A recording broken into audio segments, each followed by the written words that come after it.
Gracias, secretaria.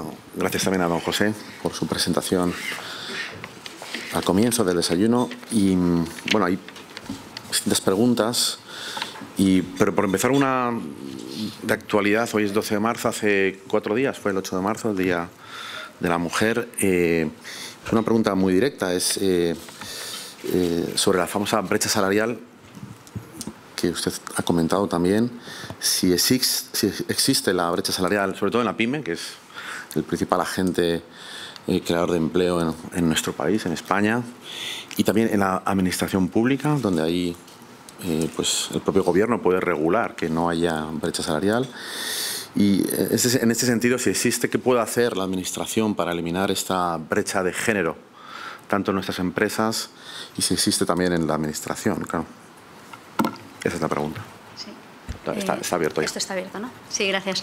Bueno, que existe la brecha de género me parece una evidencia, no es una valoración. Todos los datos de todas las instituciones muestran que existe una brecha de género y una brecha salarial. La evolución, además, es curioso que en los últimos años ha cambiado, porque lo que sucede es que existe menos brecha hasta que las mujeres empiezan a tener hijos, ¿no? Digamos que la maternidad supone un cambio cierto en el desarrollo profesional, en el que la carrera de las mujeres muchas veces se estanca en muchas profesiones y la de los hombres continúa. Y ese momento es evidente que hay que abordarlo, ¿no? Yo creo que el ejercicio aquí tiene varias vías, ¿no? Por una parte, hay una cuestión cultural y de trabajo para empoderar, digamos, a las mujeres desde pequeñas y que sean conscientes de cuáles son sus referencias, ¿no? Por otra parte, hay un trabajo desde la Administración de reforzar la transparencia. Cuando el otro día se aprobaban medidas que prevén la información pública sobre la retribución de hombres y mujeres, es una manera de incentivar la transparencia que muchas veces no es muy clara, ¿no? Y desde luego evitar que se produzca el desempeño tan diferente de las carreras. Yo creo que hay también otro tema esencial y es a qué se dedican las mujeres, ¿no? Y a qué se dedican las niñas en la parte de formación. Los análisis que vemos muestran que en las carreras STEM, ¿no? En las carreras tecnológicas en general, sigue habiendo una mayoría abrumadora. Aunque han entrado muchas mujeres, sigue habiendo una mayoría abrumadora de hombres. Esto tiene que ver mucho con la formación, con las perspectivas y con lo que se está transmitiendo a las mujeres desde pequeñas. Y luego es importante también ver esa brecha que se produce en los temas de formación profesional, donde de nuevo la diferencia es brutal, ¿no? Entre hombres y mujeres, a qué se dedican unas y otras, ¿no? Yo creo que hay un tema cultural, pero la Administración tiene que incentivarlo con políticas de transparencia y con las políticas, por supuesto, activas, ¿no? Muy bien, cambiando de tema, dejando la brecha de género ya de lado, un tema que usted ha comentado, también ha comentado don José, el tema de la evolución del PIB, ¿no? Pues parece que estamos, lógicamente, en una fase descendente de enfriamiento, con la buena noticia de que estamos siempre por encima de Europa, ¿no? Esa es la gran buena noticia, ¿no? Pero en el 2017 estuvimos al 3,1% de crecimiento, el año pasado 2,5%, parece ser que hoy, para 2019, la cifra que se valora es inferior, del 2,2%. Bueno, entonces, el otro día la ministra, en una entrevista que salía en la radio, hablaba de que bueno, nos tenemos que estar acostumbrando a los próximos años un horizonte entre el 1 y el 2, que es lo que está en la media europea, ¿no? Esto es un poco lo que se está hablando, ¿no? ¿Existe una posibilidad de que en el largo plazo, en medio plazo, la economía pueda otra vez tomar esas cifras superiores al 2,5, al 3 en el futuro, o nos tenemos que resignar a que estos crecimientos van a tener que estar por debajo del 2 en el futuro? ¿Cuál es su opinión sobre esto? Bueno, yo creo que el análisis de los datos de la economía española lo que muestra es que el crecimiento, que seguimos teniendo un crecimiento robusto. Unas cifras de crecimiento del 2,2 son unas cifras, no solamente en comparación con nuestros socios comunitarios, son unas cifras robustas. Y además tenemos que ver cómo crecemos. ¿Qué tipo de empleo se está creando? ¿Cómo estamos avanzando respecto a dónde estábamos en 2008, antes de la crisis, ¿no? ¿Qué sucede con nuestro sector financiero? Porque lo que veíamos también es que cuando ahora todos los diagnósticos de la economía española lo que ponen el acento es en los retos que comentábamos, ¿no? De la desigualdad, del paro, pero el hecho de que el sector financiero funcione con normalidad es un gran activo para el futuro de España, ¿no? El crecimiento futuro y el crecimiento potencial dependerá de que seamos capaces de poner en marcha estas reformas estructurales, dependerá de que abordemos la transición ecológica, de que luchemos contra las desigualdades para no tener un país cada vez más desigual, dependerá de que cambiemos el mercado de trabajo. Digamos que la capacidad de crecimiento futuro depende de lo que hagamos con las reformas. Por eso es importante, y hemos dicho siempre, que hay que aprovechar el momento positivo del ciclo para hacer reformas, porque si el momento positivo del ciclo solo lo aprovechamos para tener más ingresos, esto no consolida un país, ¿no? La capacidad de crecimiento dependerá de cómo seamos capaces de abordar estos retos, ¿no? Muy bien, más temas, porque la verdad es que hay muchísimas preguntas.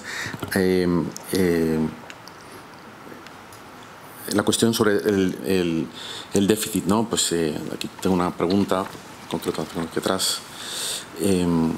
Con una prórroga de los presupuestos, sin nuevas medidas de recaudación y con más medidas sociales, ¿no?, que están activas, ¿usted qué cree que en qué cifra o en qué nivel se puede situar el déficit a final de 2019?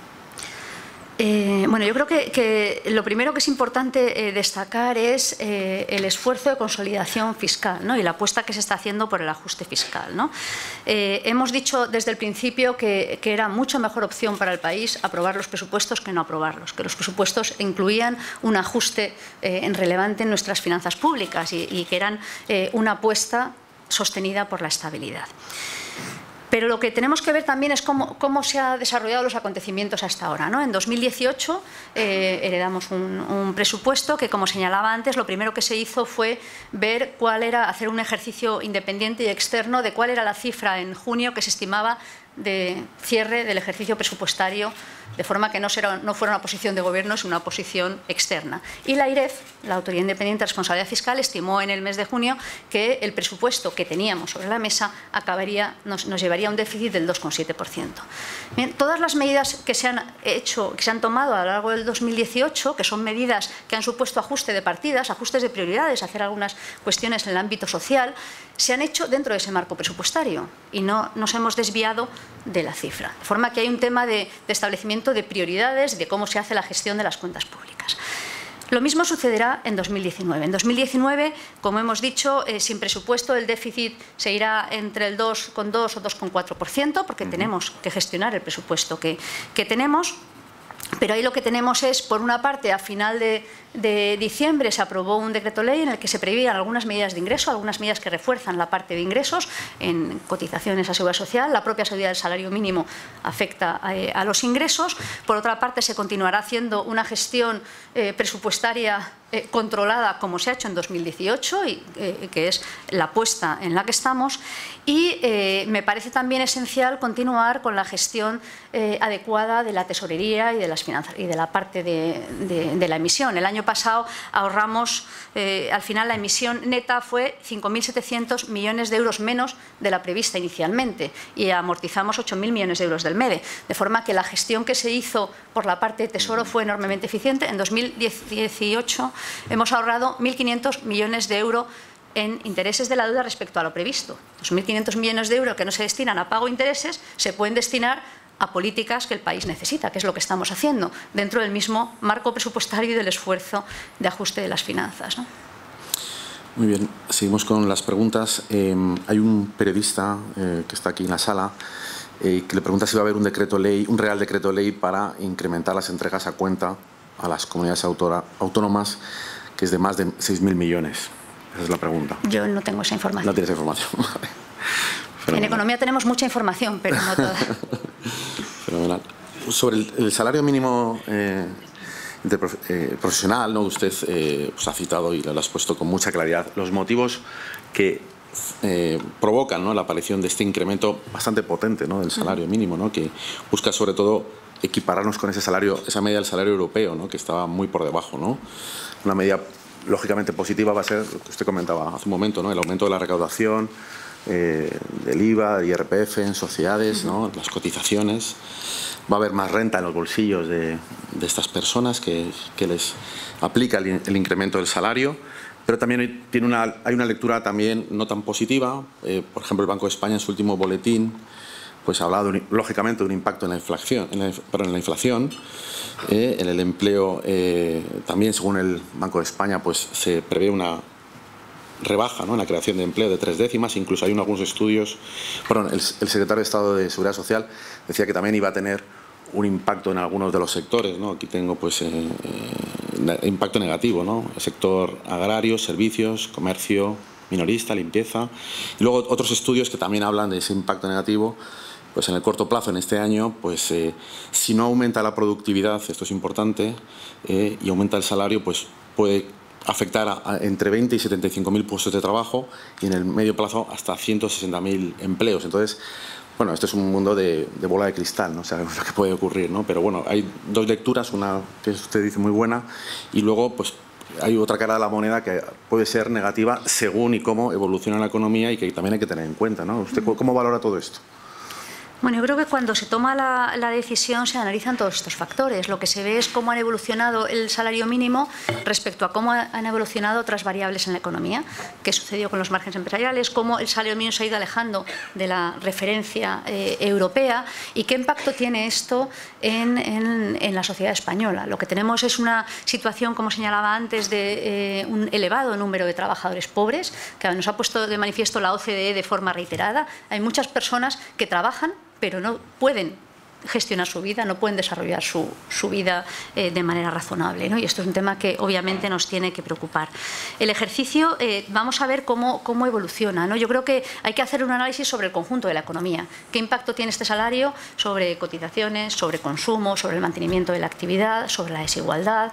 Y se han adoptado medidas simultáneas. Se han adoptado un plan de choque de empleo juvenil porque parte nos preocupa digamos, el impulso del trabajo joven, lo mismo con el paro de larga duración. En fin, yo creo que el ejercicio global va a permitir que el efecto sea positivo, que es de lo que se trata, ¿no? Y de momento los primeros indicadores no son malos.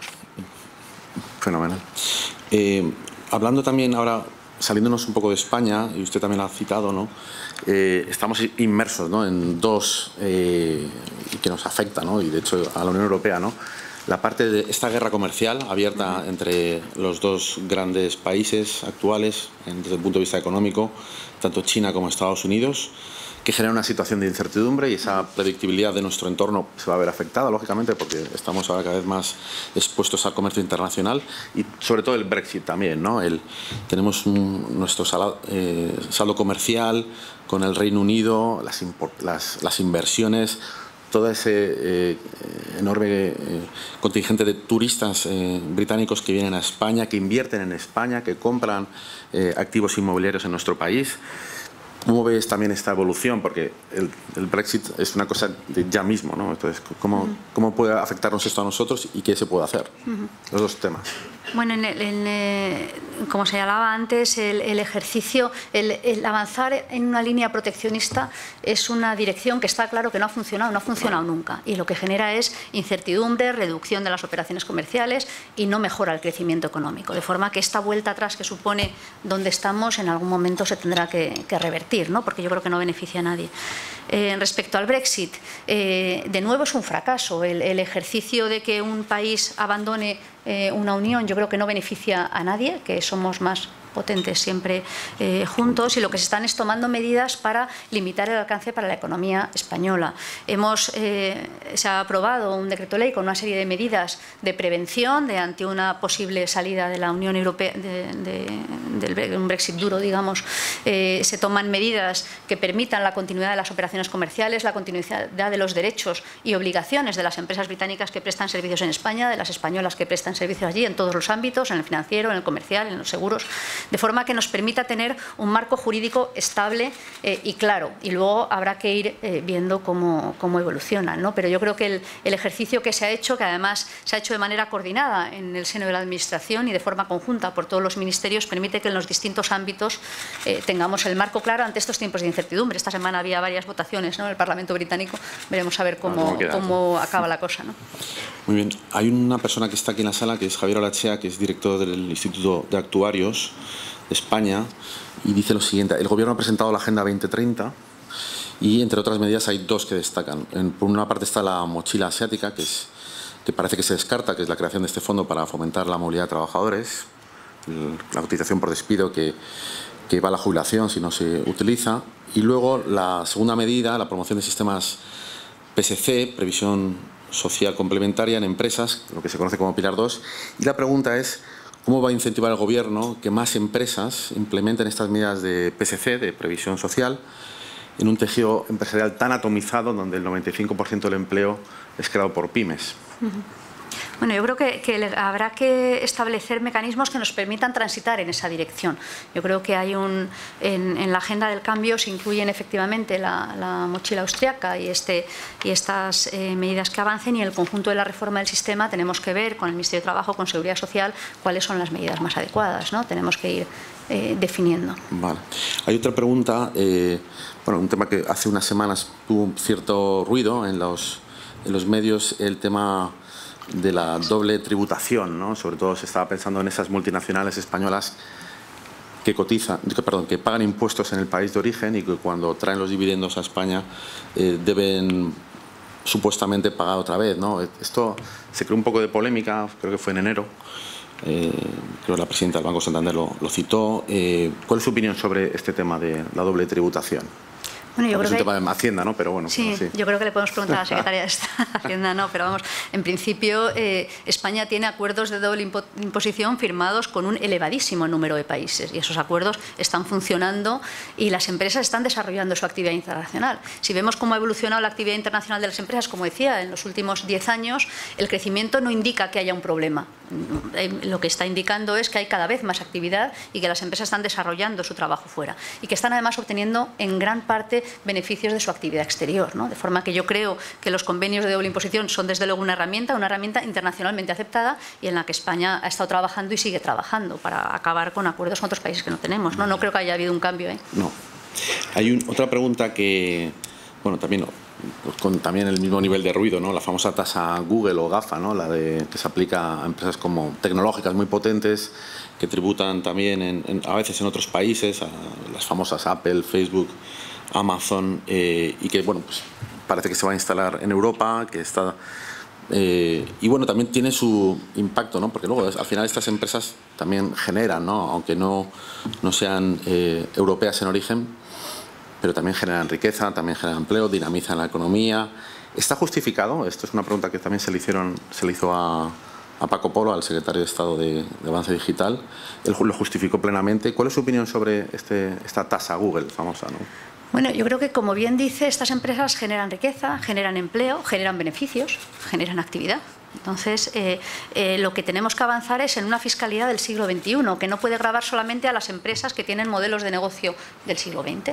Entonces, el ejercicio que se ha hecho de manera muy acotada, ajustando la tributación a algunas de las actividades de estas compañías y de manera que lógicamente las empresas que desarrollan su actividad en España tengan una parte de su tributación en España. Yo creo que esto es por donde va a avanzar el mundo y desde luego creo que es positivo.